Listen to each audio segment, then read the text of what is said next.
And big up and good morning to everybody. This is Sportcentric, and this is our thoughts on the game last night, as well as uh, WrestleMania Night 1. Now, WrestleMania, where do we start? Which one do we want to start on? Again, I'd love people's comments in the chat because this will give me a starting point in today's episode. But I'm going to let's start with the Tottenham game last night. I hope last night's game emphasized to people exactly what player like Xavi Simons offers in terms of creativity and why he is imperative that he starts games like yesterday.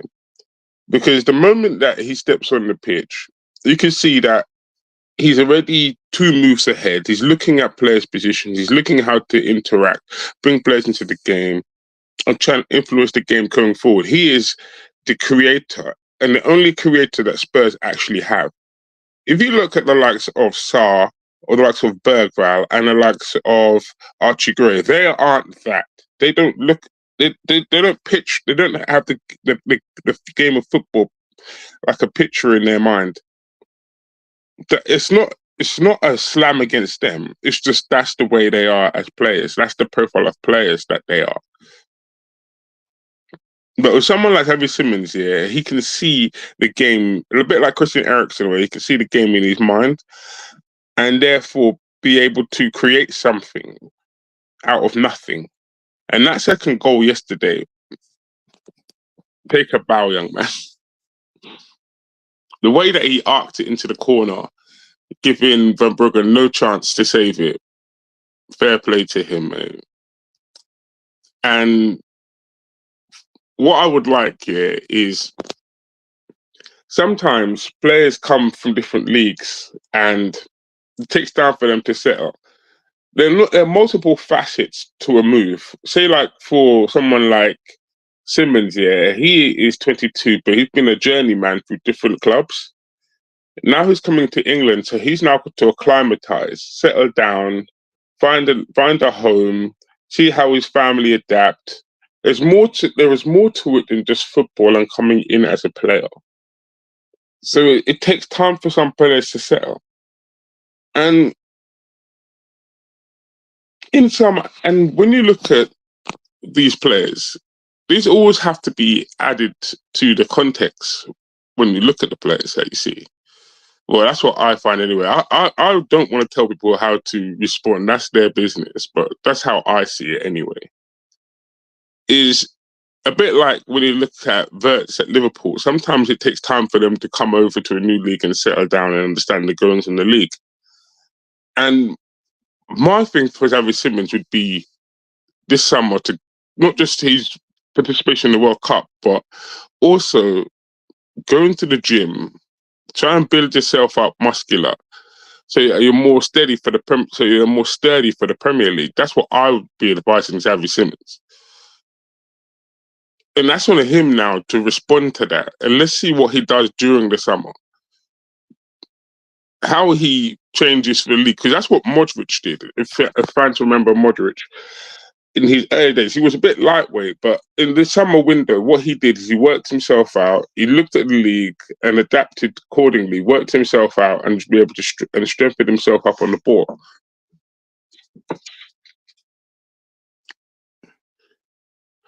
And this is where player accountability has to come in. Let's see how good he is. Now, before I say it, Pedro Porro for the first goal, Pedro Porro for the second goal. And I always say this, Pedro Porro is a wing back. Definition of the word wing back. A wing back is a failed winger and a failed fullback. It is put both together as wing back. They're not good defensively or positional sense defensively, but they're also not good enough going forward to be a right winger. So therefore, they hybrided the name to make wing back. Now, again, I can't blame Pedro Porro for that because I have to blame Magic for putting him in that position. If Spurs needed someone defensively on the right side, then that's where Jed Spence should come in as the backup right back, and the only right back at Tottenham Hotspur, to be fair. The problem is that because we didn't buy an adequate left back, we're playing Spence at left back. And this is round pegs and square holes again, and supplementing players because we didn't buy what we actually needed. Sousa's coming in, but right now, is this the time that we want to be experimenting with, no disrespect to Sousa, a 19-year-old who just come from the Brazilian Premier League? No, this is not the time for it. As we saw yesterday, the moment we put in a workmanlike, experienced midfield, you can see the difference in tempo and in levels. Archie Gray and Bertho came on late to provide energy, but this is what they should be doing, to be fair. There shouldn't be any demand for them to come out in the first team picture and go out and to go out there and to carry Tottenham Hotspurs for them. But unfortunately, due to the squad quality, that's exactly what's happening to them. And it's sad in some aspects. And this is why I don't like to see young players put in that position. When you watch a team like Barcelona, for example, the young players have no pressure to develop. They can develop in their own time because they've got strong, experienced players here who've been there, done that, to carry the team, and for them to just come in and just express themselves freely. Unfortunately, at Spurs, we don't have that because our first team players here are either out injured or they're not good enough, or some of them are not even bought for the right position. And it's just so bad in that aspect. But yesterday also showed there's a lot of tenacity and determination, especially when you look at the likes of Conor Gallagher, who, surprise, surprise, had a decent game when he's asked to press, because that's the kind of player that he is. It's so that he's a tenacity player. He'll always put his heart and sleeve on the line for the cause. And this is why he makes a decent captain. Because he has a never say die attitude, and it's infectious to players around him. I can understand why he was Chelsea captain. I can understand why Pochettino chose him to be Chelsea captain. He's not a vocal player, but what he is, he's a never say die mentality. And that's what he showed yesterday. And then what that should do, is it should rouse the players around him to try and do the same. The problem with playing with tenacity football is it's high octane. And because we lack quality, we switch off. And again, it's down to the quality issue and the level of players that Spurs bring in. Danzo would be a good player to come off the bench, a good squad player, and someone to rotate with. But I wouldn't want to be putting him in there and starting him every single game. And Christian Romero isn't the answer. Christian Romero, should have gone last summer. I would have taken the money for him there. Spurs were in a stronger financial situation than to get more money for him. Now he's on a new contract. I feel like Spurs are going to put too much valuation on him to get rid of him, to be fair. But this is why I'm looking at him thinking this is a whole different mess that we're going to get in the summer. Because there's so many players there that you can see that they want to leave. But then there's so many players who have to leave as well. It's going to come into a problem of we can't sell everybody. But it's going to be interesting how that dynamic works in the summer anyway. But yeah, things to come. But like I said, yesterday was a spirited performance from Tottenham Hotspurs, because if you look at the game, you would have thought Tottenham were, as the team with the worst form record in the country, would lose to the team in Brighton with the best record in the country. But this is football, and anything can happen in a game of football. And Spurs were very unlucky to not get all 3 points. And if it wasn't for a defensive mistake from Danzo and from Poro, by the way, again, then maybe it could have been all 3. But again this ability, and well, move on to the next game, Wolverhampton. Now I didn't want to do a long video because WrestleMania is still rolling on, and we've still got night 2 to come, because night 1 was quite predictable, to be fair. This is why I really didn't like the prospect of night 1. Night 1 started off with John Cena, who retired last year, now hosting WrestleMania 42 in Las Vegas, which we could all see was going to come. And I wouldn't be surprised if he promotes. I always get this now. Come on. I've been playing Mortal Kombat. Come on, man. You know the name now. DC. Come on. Come on, help in the chat, anyone.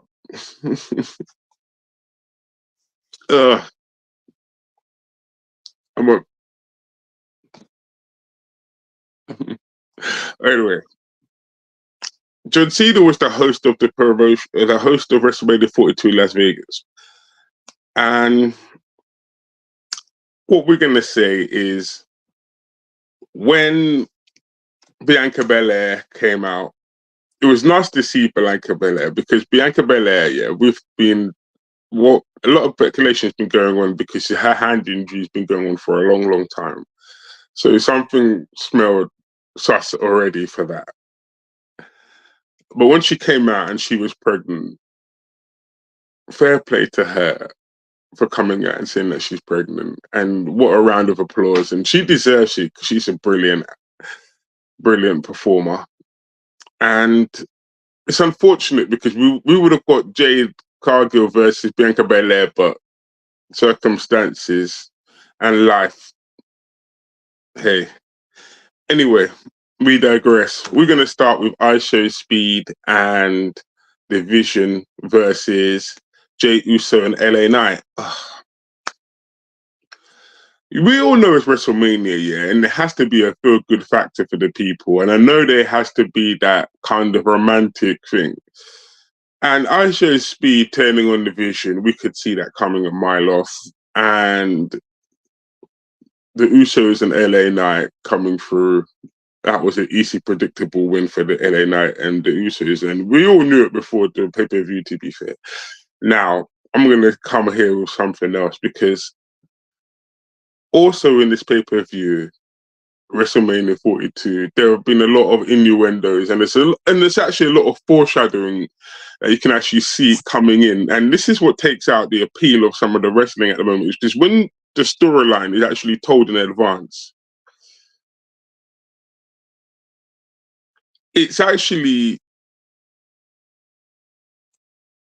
ruins the event, because it's like you don't want to see it. It's like when back in the day, if people remember the Monday Night Wars between Monday Night Raw and Nitro, there was that segment in Nitro, yeah, where in Nitro they actually told you that Mankind was going to win a title, and there was going to be a title change on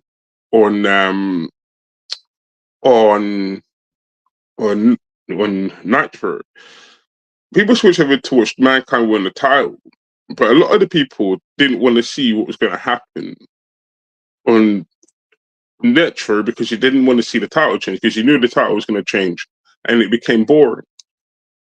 Now, the Liv Morgan match,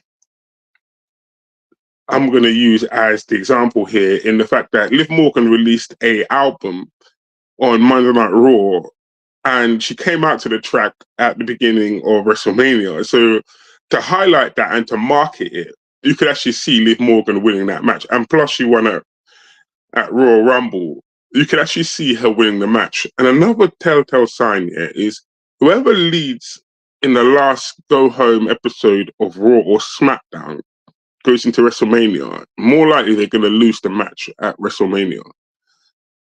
So that's another foreshadowing that you can actually see when you watch WWE at the moment, which is kind of bad. Like I say, it's more about how much money they can make rather than investing in the storyline and making it intriguing, which is why AEW fans enjoy that more, because you can't really predict it as much as WWE. And that's the sad aspect anyway. And another one of those, yeah, would have been Cody Rhodes versus Randy Orton. If you had watched the SmackDown Go Home SmackDown episode on Friday, you can actually see that Pat McAfee was going to get involved, as we've been seeing for the last few weeks, and he got involved in the match quite a few times. And he came out as the referee at one stage here because Randy Orton punched out the last referee. And it was a good match in that design, but McAfee's involvement soiled it, and he got an RKO. And they're going to try and build up for Backlash with Randy Orton and Cody again. I just don't see how Pat McAfee gets involved in this one, because he also got a crossroads from Cody as well before the match. So it's going to be interesting dynamics from that aspect. But like I said, you could actually see Cody Rhodes winning that match. And plus, it was kind of devalue the title. Him just winning it, a month ago back from Drew McIntyre and then losing at WrestleMania would have kind of devalued the title. So it's better to keep it on Cody. That's what I felt anyway. Another big surprise here was the Irresistible Forces versus Charlotte Flair and Alexa Bliss, who came out to respect Bray Wyatt.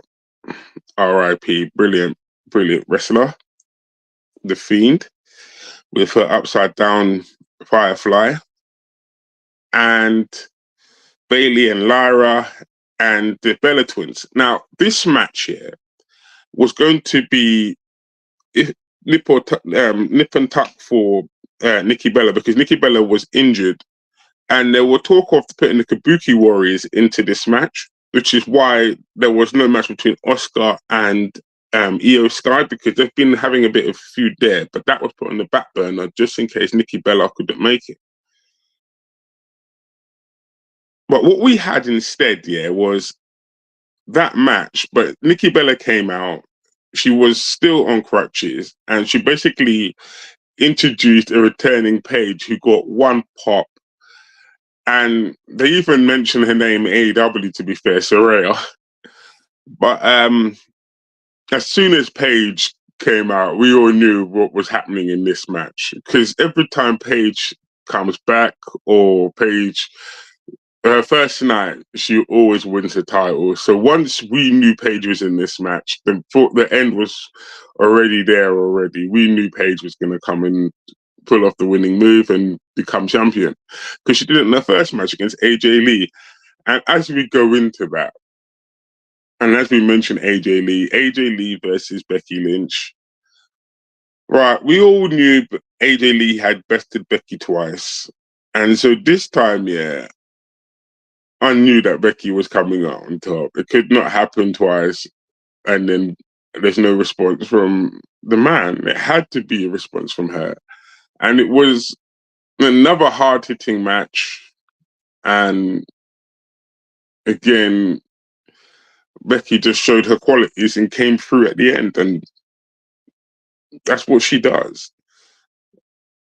Do I see another match going on? I hope not. I'm hoping that they move on. And that's if AJ Lee wants to stick around, especially with Paige back. That would be interesting to see her versus Paige again, or her meeting up with Paige again, because Paige's first night on Monday Night Raw, she beat AJ Lee. So there you go. Jacob Fatu versus Drew McIntyre, hard-hitting match.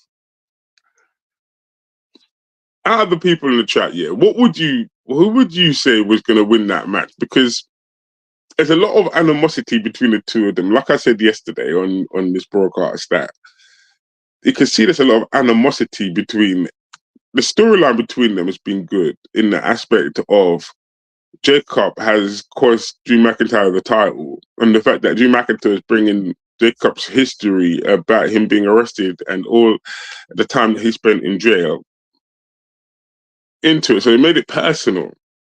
Now, I always thought it was a hard-hitting match, and it was always going to be two big men coming together, man meat kind of match. And that's exactly how it worked out. like I said, they keep going to the extremes, and it was a non-sanctioned match. So basically, you can do whatever you like to your opponent. And in that aspect, yeah, I watched some AEW lights out matches where they've dug up the ring and used the pure wood under the ring to cause devastation to your opponent. WWE was never going to go to that levels. And so, therefore, the match is exactly how I thought it would plan out. And that Jacob Fatu would be Drew McIntyre, and that is how it transpired. Uh, Seth Rollins versus Gunther. What can I say? Other than the storyline for that has been proper weak. Because we don't even know why why Gunther is associated with Paul Heyman or the Vision. Yeah, Seth Rollins came back to fight the Vision. And what we did get though, because like I said, yeah, this injuries, yeah, ruined some of the storyline for WrestleMania. Because really and truly, when we did get that match, what we got is a sneaker of what the match should have been at WrestleMania, and it would have been Braun Breaker versus Seth Rollins. Because Braun Breaker came out into that, and wow, what a one almighty spear he gave Seth Rollins the first one on the floor, and he gave him a second one. But Seth Rollins came out on top against Gunther. Uh, uh, like I said, WrestleMania Night 1, for me, wasn't really appealing as it came into it. It's not as good as Night 2 when I looked at it. And this is because Pat McAfee a couple of weeks ago on SmackDown actually told us the schedule of what WrestleMania was going to be.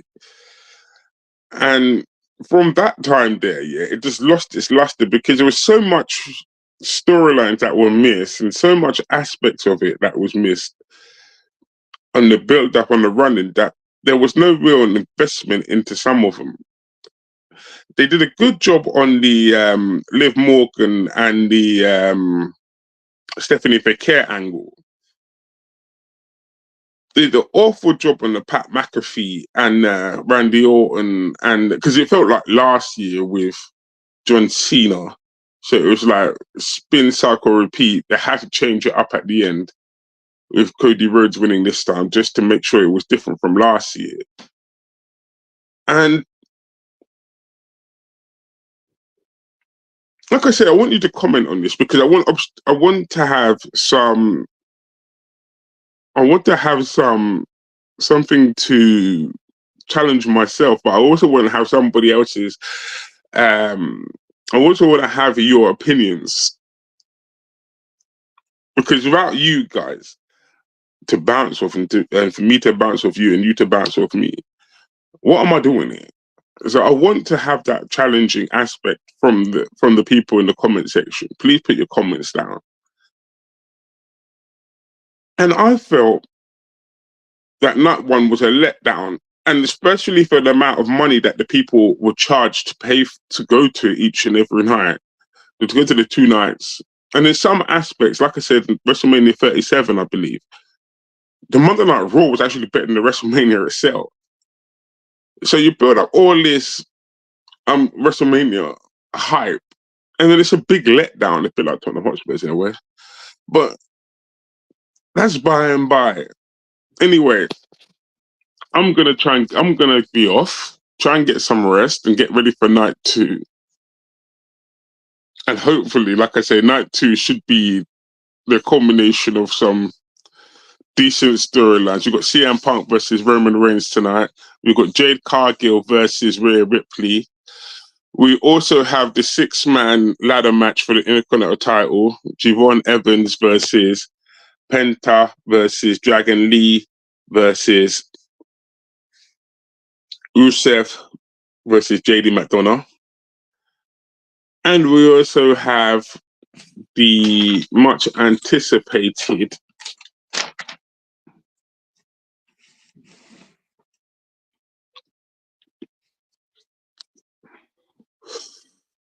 Oh, like I said, let me get this right. Demon Finn Balor return against Dominic Mysterio. Anyway, I'm out. Philly 2 of the night. See you guys next time with Sports Centric. Laters. Bye bye.